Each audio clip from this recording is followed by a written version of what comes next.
وعلیکم السلام جناب، خیریت؟ ٹھیک ٹھاک، طبیعت ٹھیک؟ خوش، اللہ آپ کو سلامت رکھے جناب۔ لنگا بلوچ ہے، لانگو قبیلہ ہے، جن کو ہم لانگو کہتے ہیں، بنیادی یہ لنگا قبیلہ ہے۔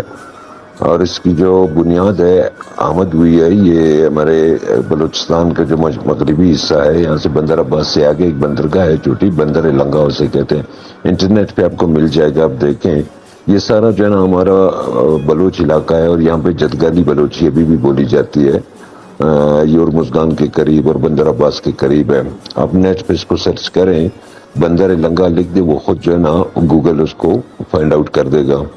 تو یہ قبل از اسلام کا ایک قبیلہ ہے جو جس کی آمد یہاں پہ ہوئی ہے۔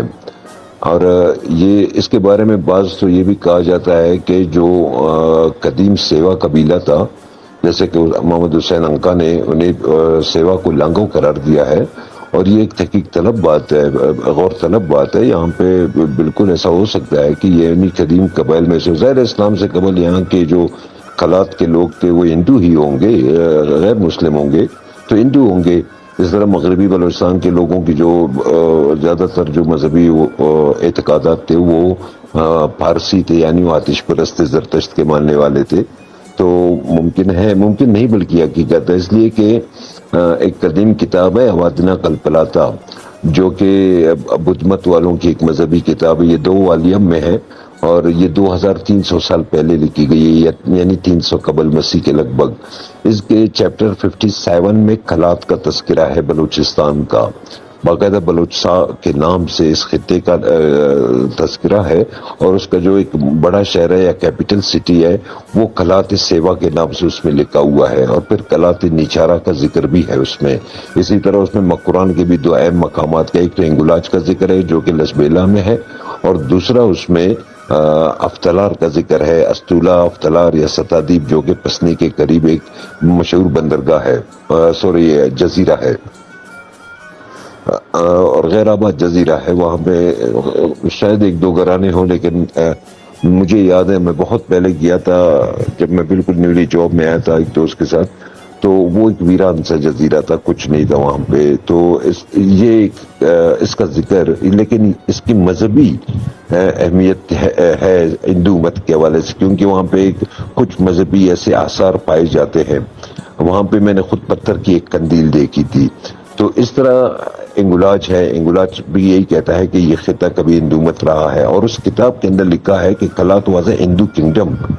تو اس کا مطلب یہ ہے کہ یہاں کے جو باشندے تھے وہ ہندو تھے، اور سیوا کا جو ذکر آتا ہے، سیوا یہاں کا ہی باشندہ ہوگا، یقیناً یہ ایک تحقیق طلب بات ہے۔ اگر حسین انکا نے یہ بات کی ہے تو یقیناً کسی حد تک تحقیق کر کے یہ بات کی ہوگی۔ اور علاوہ ازیں بھی جو مینگل قبائل ہے وہ خود کو یہاں کے قدیم قبائل کہتے ہیں، لیکن ان قبائل کی بہت بڑی تعداد سبی کی طرف منتقل ہو گئی تھی۔ جب ان علاقوں پہ ہندو لاشار کا غلبہ ہونے لگا تو لانگو کے بعض خاندان تو یہیں پہ رہ گئے، جو کہ آج قلات میں نظر آتے ہیں، قلات کے آس پاس اور کچھ دیگر کے علاقوں میں یا کچھی وغیرہ کی طرف۔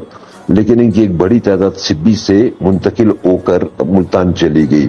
اخلاق احمد قادری نے اپنی کتاب تاریخ تمدن ملتان میں ان کا ذکر کیا ہے کہ یہ جو ملتان پہنچے تھے، ان کے جو ان کا سردار تھا یا جو جد تھا جو وہاں پہ پہنچا تھا، جد اعلیٰ تھا، اس کا نام میرے ذہن میں نہیں آ رہا، لیکن جس زمانے میں چھاکر ملتان پہنچا تھا اس زمانے میں شاہ محمود لنگا کی حاکمیت تھی، اور اس کا جو وزیر اعظم تھا وہ سوراب خان دودائی تھا۔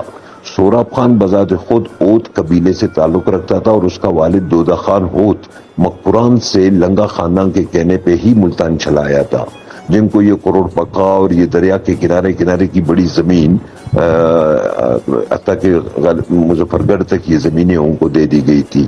تو اوت قبیلے کی پھر بعد ازاں لنگا کے بعد اوتوں کی حکومت قائم ہو گئی، پھر رندوں کی حکومت قائم ہو گئی۔ تو یہ وہی لنگا قبیلہ ہے جو بندر لنگا سے اٹھ کر پہلے سینٹرل بلوچستان آیا، یہاں پہ صدیوں یہیں پہ رہا، اس کے بعد یہ سبی اور کچھی کی طرف منتقل ہوا۔ جب وہاں ان پہ دباؤ آیا تو ان کے بہت سارے خاندان وہاں سے نکل کر ملتان سندھ و پنجاب کی طرف پھیل گئے، اور وہاں پہ اپنی حاکمیت قائم کی۔ حاکمیت کے بعد جب ان کی حاکمیت کو زوال آیا تو وہ وہیں پہ مرج ہو گئے۔ اب اگر وہ پنجابی بولتے ہیں یا سرائکی بولتے ہیں یا کوئی اور زبان بولتے ہیں تو ظاہر ہے یہ تو وہاں کے جغرافیائی ماحول کا اثر ہے، سماجی ماحول کا اثر ہے، وہاں کا جو کلچر ہوگا انہوں نے وہاں کا کلچر کو ہی اڈاپٹ کیا ہوگا. جیسے ہمارے دیگر بہت سارے قبائل میں یہ چیز پائی جاتی ہے کہ جب یہاں سے مشرق کی طرف نکل گئے تو اپنی کلچر اور زبان تک کو بھول گئے. تو بنیادی طور پہ ان کا ذکر کئی کتابوں میں آتا ہے. اگر ان کتابوں کا تھوڑا سا مطالعہ کیا جائے تو ان کی پوری تاریخ کھل کر سامنے آتی ہے.